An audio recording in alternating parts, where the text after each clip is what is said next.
Muy buenas noches, hermanos. Me da mucho gusto estar con ustedes para juntos en esta experiencia de estudio de la palabra de Dios, que podamos llegar a un conocimiento de la naturaleza de Dios, la personalidad de Dios, el Hijo, el Padre y el Espíritu Santo. Y para ello vamos a entrar con el primer aspecto, que tiene que ver con la divinidad del Hijo.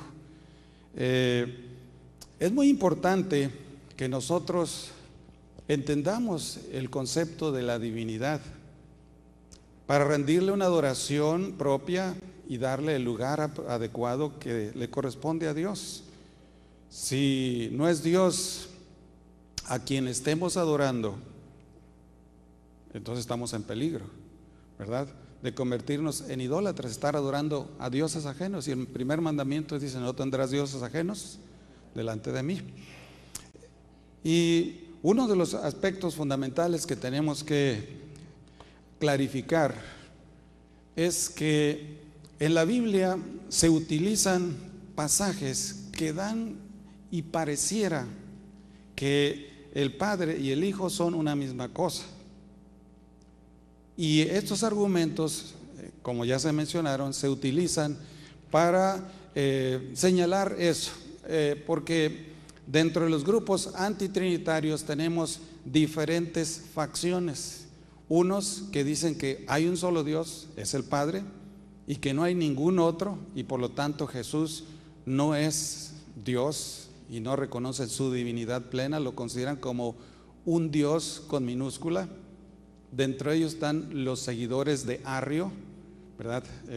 Cuando hablemos un poquito de la historia de la Trinidad, vamos a saber quién era Arrio. Era un diácono de la iglesia en Alejandría, que fue el primero que sacó esta idea de que Cristo era un Dios, pero con minúscula, ¿sí? Entonces esos son los arrianos, el grupo antitrinitario de la línea de los arrianos. Está otro grupo antitrinitario que reconoce a Cristo como Dios, pero como un Dios inferior, que merece adoración, que merece todas las adoraciones y características de Dios, pero es un ser creado posteriormente al Padre y fue engendrado por el Padre. Eso es esta es la posición de este grupo. Se llama semiarrianos, porque no son arrianos completamente. Los arrianos, de donde vienen los testigos de Jehová, son los que niegan la divinidad de Cristo. Y hay otro grupo que, del mismo grupo, especialmente tanto arrianos como semiarrianos, niegan la personalidad del Espíritu Santo, y obviamente al negar que es una persona, van a negar su personalidad y su divinidad. Este grupo, ¿verdad?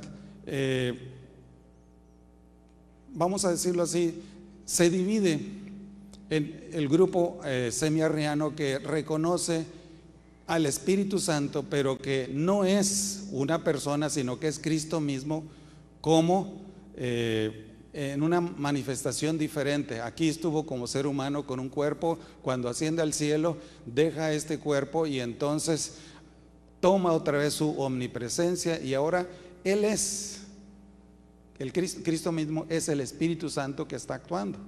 O sea, quiero que entiendan estos aspectos para que entonces vamos a ir contestando alguna de estas preguntas. En primer lugar, se da margen a confundir, porque hay algunos que defienden la unidad del Padre, y entonces dicen: no, es que el Padre y el Hijo son una misma persona, que simplemente en el Antiguo Testamento funcionaba como Padre y en el Nuevo Testamento es el Hijo, y después cuando se fue al cielo funciona como Espíritu Santo, pero es la misma persona. A eso se le llama modalismo.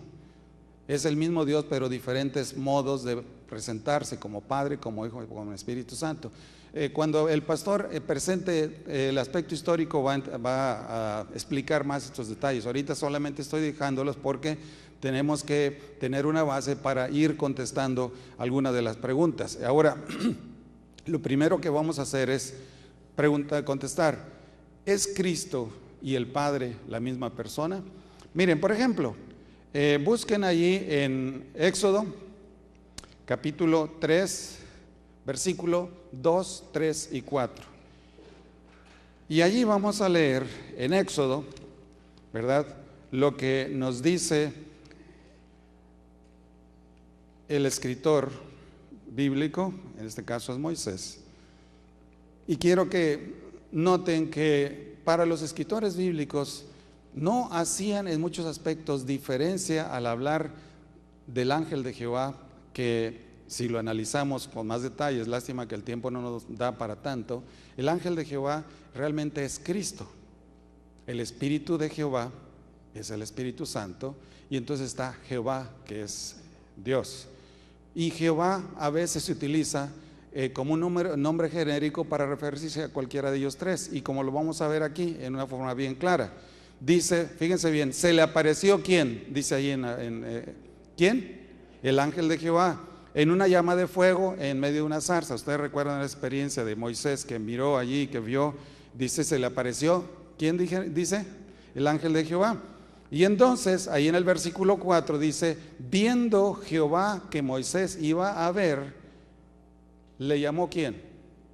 Dios en medio de la zarza, y le dijo que Moisés, Moisés. O sea, si ustedes se fijan, aquí Jehová, Dios y el ángel de Jehová, para él no es ninguna diferencia, simplemente está hablando de los tres.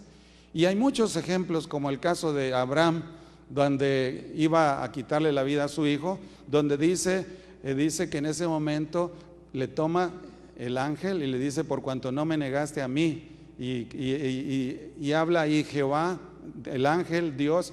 Es una forma que en la Biblia se maneja, donde no hace distinción de personas, porque para ellos simplemente es lo mismo.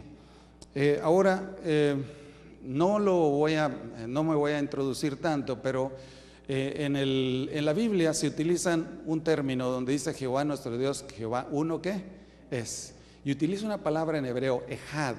Ejad quiere decir uno. Ahora, para los hebreos esa palabra no era uno numérico nada más, tenía un sentido más amplio. ¿Se acuerdan donde dice que Dios creó a la mujer, varón y hembra los crió, y dice que cuando se unieron los dos serán ¿qué cosa? Ejad, una sola bashar, una sola carne. Si ustedes se fijan ahí, está hablando de dos personas que son una. Y en el Nuevo Testamento, Jesús, hablando en el Juan 17 de la oración del Padre, al Padre dice, Padre, para que ellos sean como yo y tú somos ¿qué? Uno. Y dice, para que todos ellos sean una sola cosa. Entonces, ustedes se fijan que en el pensamiento hebreo no es un pensamiento pitagórico, no es un pensamiento abstracto, matemático, de que uno es uno y uno más uno son dos, porque así las leyes matemáticas así lo dicen. Para los hebreos, uno más uno es uno cuando un hombre y una mujer se casan. Cristo y el Padre son uno, no porque sean una misma persona, sino porque son unos en concepto de unidad. Entonces, el problema de que estas personas confunden el concepto de uno numérico con el uno de unidad. ¿Sí? Bueno, pero vamos a avanzar. Fíjense bien, Juan 10:30. Ahí Jesús hace una declaración bien enfática. Yo y el Padre, ¿qué dice? Uno somos, o somos uno. Ahí está, otra vez el mismo concepto. Y si ustedes se fijan, estos pasajes, tristemente, en lugar de tomarlos como el concepto de unidad, lo están tomando con el concepto de uno numérico, donde dice el Padre y yo somos uno, quiere decir que una sola persona. Y por ejemplo, en Juan 14, del 7 al 9, vamos a leer lo que estas personas, que es el argumento que dicen, no, el Cristo y el Padre son la misma persona, son lo mismo, no hay diferencia entre ellos. dice, porque vino Felipe, le dice, muéstranos al Padre y nos basta, ¿verdad? Y entonces Jesús dice, si me conocieseis también a mi Padre conocerías, y desde ahora le conocéis y le habéis visto. Y Felipe le dijo, Señor, muéstranos al Padre y nos basta. Y Jesús le dijo, tanto tiempo hace que estoy con vosotros y no me has conocido, Felipe. El que me ha visto a mí, ¿ha visto a quién? Y ahí dicen, ahí está clarito. Cristo y el Padre son una sola persona, son una sola cosa. Estos son argumentos que estas personas presentan. Y luego otro de los argumentos que presentan, Juan 14, 10 y 11 dice, ¿no crees que yo soy en el Padre y el Padre en mí? Aparentemente ahí está dando a pensar de que el Padre y Él son una sola cosa. Las palabras que yo os hablo no las hablo por mi propia cuenta, sino el Padre que mora en mí, Él hace las obras. Creedme que yo soy en el Padre y el Padre en mí, de otra manera creedme por las mismas obras. Así dicen, ahí está, es claro, es el Padre y Cristo son la misma persona, son la misma cosa. Ahora, vamos a cambiar el mismo Juan. Busquemos Juan 1:18. Juan 1:18. Y ahí es donde van a empezar los problemas, porque si argumentamos de que es la misma persona, que no hay diferencia entre el Padre y el Hijo, porque son una sola cosa y son uno solo, está el problema donde dice, a Dios nadie le vio, ¿quién? Jamás. El unigénito Hijo que está en el seno del Padre, Él le ha dado a conocer. Entonces, a ver, espérense tantito, ¿cómo está? Ya no es una sola persona, ¿verdad? Y luego en Mateo 11, 25 al 27, Jesús orando, dice, en aquel tiempo respondió Jesús y dijo, te alabo, ¿qué cosa? Padre. ¿Se está Él mismo hablando? Dice, te alabo, Padre, Señor del cielo y de la tierra. Todas las cosas me fueron entregadas, ¿por qué? Por mi Padre. Y nadie conoce al Hijo sino el Padre, ni al Padre conoce a alguno sino el Hijo, y a quién, aquel a quien el Hijo lo quiere revelar. Ahí entonces estamos, ya estas personas se meten en problemas, porque ahí Cristo mismo está diciendo de que nadie conoce al Padre y que Él lo revela, y está alabando a su Padre por haber hecho maravillas y tantas cosas. Entonces está en problemas. Ahora, en Juan capítulo 8, 18 y 19 dice, yo soy el que doy testimonio de mí mismo, porque lo están acusando de que Él trata de hacer las cosas, y entonces dice, no, yo no hago las cosas, otros son los que dan testimonio de mí. Y entonces Jesús dice, yo soy el que doy testimonio de mí mismo, y el Padre que me envió, da testimonio de mí. Es la misma persona. Ellos le dijeron, ¿dónde está tu Padre? Respondió Jesús, ni a mí me conocéis ni a mi Padre. Si a mí me conocieseis, también a mi Padre conoceríais. Ustedes se fijan que aunque hay una relación de dos personas, no son la misma persona, sino son personas diferentes. Por ejemplo, el caso clásico ese donde Jesús se va a bautizar, se está bautizando en el río Jordán, y dice que cuando Jesús salió del agua, vino una voz, ¿de dónde? De los cielos, que decía, ¿qué cosa? Tú eres, ¿qué? Mi Hijo amado, en ti tengo complacencia. Entonces, ¿es el mismo Cristo que se está hablando a sí mismo o es otra persona? En 2 Pedro 1, 17 y 18 dice, pues cuando Él recibió de Dios Padre honra y gloria, ahora es Pedro quien está hablando de Jesús, dice, cuando Cristo recibió del Padre honra y gloria, pues no quiere decir de Él mismo, ¿verdad? Esas son las inconsistencias cuando uno se mete a confundir, porque lo que están haciendo es confundir ciertas expresiones en la Biblia donde hablan de una relación muy íntima, donde los dos son uno en un sentido de unidad, no que son uno en el sentido de individualidad. Y entonces dice, nosotros oímos esa voz del cielo, ¿verdad? Ahí Pedro lo está diciendo. Ahora, otro caso. Cuando va a resucitar a Lázaro, Jesús dice, alzando los ojos a lo alto, le dijo, ¿qué cosa? Padre, gracias te doy. ¿Por qué? ¿Es Jesús que se está hablando y se está oyendo a sí mismo? ¿verdad? Yo sabía que siempre me oyes, pero lo dije por causa de la multitud que está alrededor, para que crean que tú me has enviado.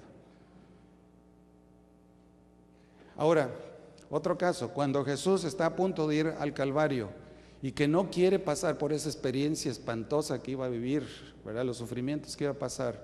¿Cuántas veces oró y a quién le oró? ¿A quién? Al Padre. Y parece que como que el Padre las 3 veces le dijo, no, tienes que pasar. Era él mismo negándose.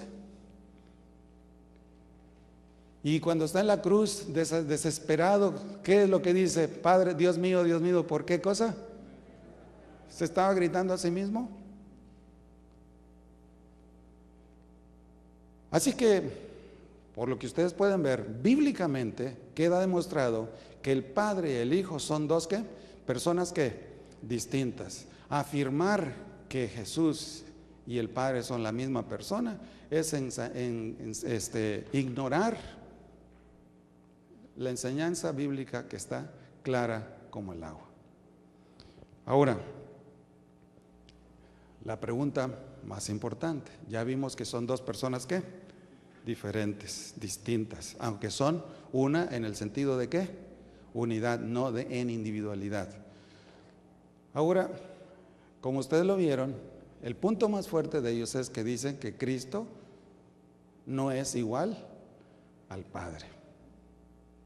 Que Cristo es un ser que engendrado, y utilizan la palabra. Cuando lleguemos a la sección de los textos difíciles, vamos a saber en qué sentido se utiliza esa palabra de engendrado o primogénito, porque también utilizan la misma expresión. Ahora, usan textos como los siguientes. Jesús dice, porque el Padre mayor es que yo.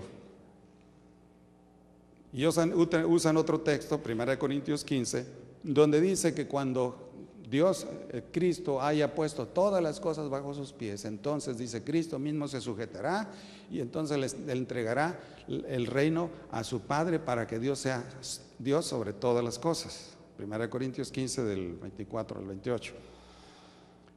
Esos son los argumentos para decir que Cristo es inferior al Padre. Otro de los argumentos es Apocalipsis 3:14, donde dice, el primogénito de la creación, dice esto, dice, ahí lo ven, Él es el primer ser creado, el primer ser que Dios creó, y que a través de Cristo Él creó todas las cosas. Ese es el argumento que se emplea para decir que Cristo es un ser que inferior.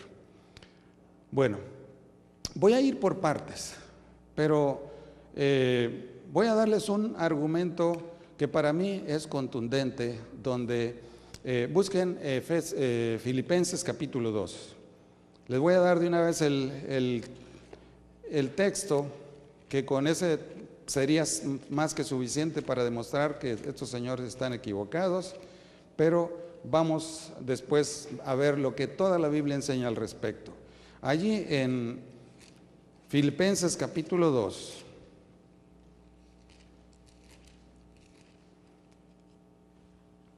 dice, hablando acerca de la humillación de Cristo, 2 versículo 5 dice así: haya pues en vosotros este sentir que hubo también, ¿en quién? En Cristo Jesús. Versículo 6, el cual siendo en forma de Dios, y utiliza una palabra en griego, morfé, que quiere decir teniendo la misma naturaleza, la misma esencia de Dios, y eso lo repite allá en Hebreos capítulo 1, pero dice, no estimó el ser, ¿qué cosa? ¿Qué dice allí? A ver, no escuché bien, ¿qué dice?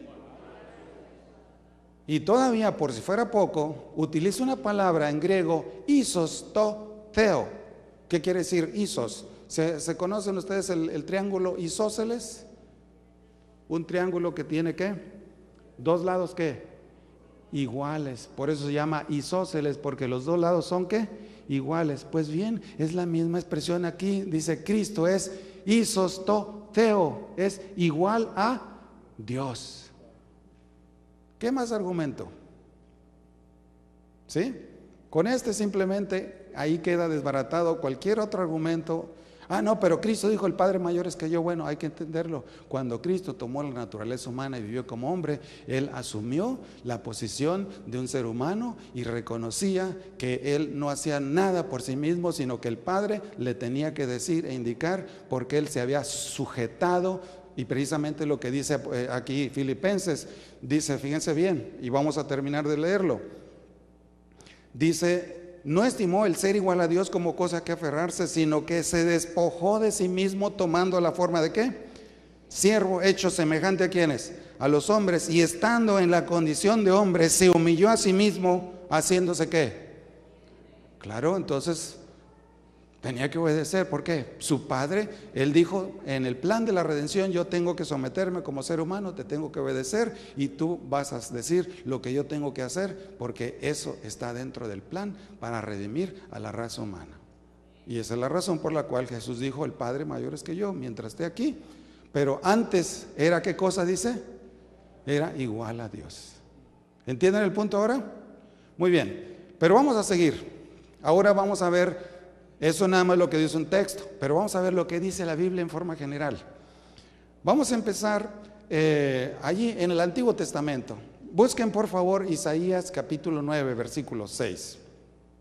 Isaías capítulo 9, 6. Y vamos a leer también Miqueas 5:2. Y hay otros pasajes, pero el tiempo no nos va a dar, así que vamos a leer lo que dice Isaías 9:6. Fíjense bien. En el hebreo o el pensamiento hebreo es bien importante los nombres de la persona. Cuando se le ponía el nombre a una persona era para describir su carácter, para describir su relación con el Dios a quien adoraba, o para describir algún aspecto de lo que los padres querían que llegaran a ser en el hijo, ¿verdad? Pero en este aspecto, fíjense bien, el nombre describe el carácter o la naturaleza de la persona. Y fíjense bien lo que dice de un niño que va a nacer. Está profetizado, dice, porque un niño nos es, ¿qué cosa? Nacido, hijo nos es dado, el principado sobre su hombro, y se llamará su nombre, ¿cómo? Admirable, consejero, ¿qué más? Dios, ¿qué? A ver otra vez, ¿cómo dice que se va a llamar? Ahí está. El nombre de ese niño va a ser, que él va a ser, ¿qué cosa? Dios fuerte. Es más, todos esos términos saben que son términos divinos, porque la palabra admirable consejero es una expresión admirable. Esa expresión admirable, palá, en hebreo, solamente se utiliza para describir a Dios. El Dios que hace maravillas, porque la palabra palá o pelaot, que significa maravillas, Dios es un Dios de ¿qué? De maravillas. Dios fuerte, también se le llama Padre ¿qué? Eterno, es otro nombre, ¿verdad? De Abolán en hebreo, que significa un Padre ¿qué? Que es por toda la eternidad, y Él es un príncipe ¿de qué? De paz. Son puros nombres divinos. Así que ese niño es Dios fuerte, es Dios en su plenitud. Por eso es que se le llama como Emmanuel, que ¿qué quiere decir? Dios con nosotros. Ahí está. Miqueas 5:2. Vamos a leer lo que dice Miqueas. Pero tú, Belén Efrata, pequeña para estar entre las familias de Judá, de ti me saldrá el que será, ¿qué cosa? Señor en Israel, y sus salidas son desde el principio, desde los días de ¿qué? De la eternidad.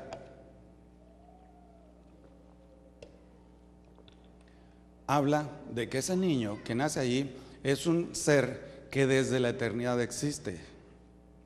Y al decir que sus salidas o sus principios son desde la eternidad, lo está igualando ¿con quién? Con Dios. Porque la eternidad es una característica ¿de quién? De Dios. Bueno, vamos a seguir porque el tiempo se nos acaba. En el Nuevo Testamento, ya vimos pasajes del Antiguo Testamento, podríamos ver más, pero vamos a concretarnos en pasajes claves. Ahora vamos a ver lo que dice el Nuevo Testamento acerca de Jesús. Y fíjense bien, busquen San Juan capítulo 1, versículo 1, y aquí especialmente los testigos es donde dicen y hacen un cambio, donde hacen violencia al pasaje bíblico. Dice, en el principio era el verbo, o existía el verbo, como dice la versión internacional, y el verbo estaba ¿qué? Con Dios, y el verbo era ¿qué cosa? Ahí la expresión, y el verbo era Dios. En la versión del Nuevo Mundo dice, el verbo era un Dios, y lo ponen con minúscula, para decir que Cristo era un ser ¿qué? Inferior. Pero vamos a ver esto, y ¿saben qué? Si nosotros decimos de que en el principio era el verbo, y el verbo estaba con Dios, y el verbo era un Dios con minúscula, está haciendo violencia a lo que toda la Biblia dice. Dios dice, fuera de mí no hay Dios, no ha existido ni existirá ningún otro más que yo. Eso dice Isaías, ¿sí? Y entonces, si hay dos dioses coexistiendo, pues ahí Dios dice, está echándonos mentiras, porque Dios, Jehová, nuestro Dios, Jehová, ¿qué? Es uno es. Entonces allí hay un problema, que estos están malinterpretando el texto, ¿verdad? Ahora, fíjense bien, lo que dice en el original griego, dice, en arge hein hologos, aquí está la expresión hologos, que viene siendo o se traduce como el verbo, de donde vienen todas las palabras de teología, pedagogía, logos, ¿verdad? Y dice hologos gen, y el verbo era con Dios, y Dios era, ¿qué cosa? El verbo. Aquí la palabra hologos es el sujeto clave, o sea, es el sustantivo, es el nombre, y Dios es el predicado. Y cuando nosotros decimos, por ejemplo, Juan es bueno, ¿quién es el sujeto? Juan. ¿Y cuál es el predicado? Bueno. No decimos Juan es un bueno, ¿verdad? Porque no debe llevar artículo o no. Es lo mismo en el griego. El verbo es Dios, no un Dios. ¿Entienden el punto, verdad? Eso simplemente es aspecto gramático. Ahora, busquen Juan 1:18. Saben, allí ya en el Evangelio de Juan hay algunos pasajes o manuscritos antiguos que tienen esa declaración, y parece que son manuscritos que tienen bastante peso y que por alguna razón antes no los habían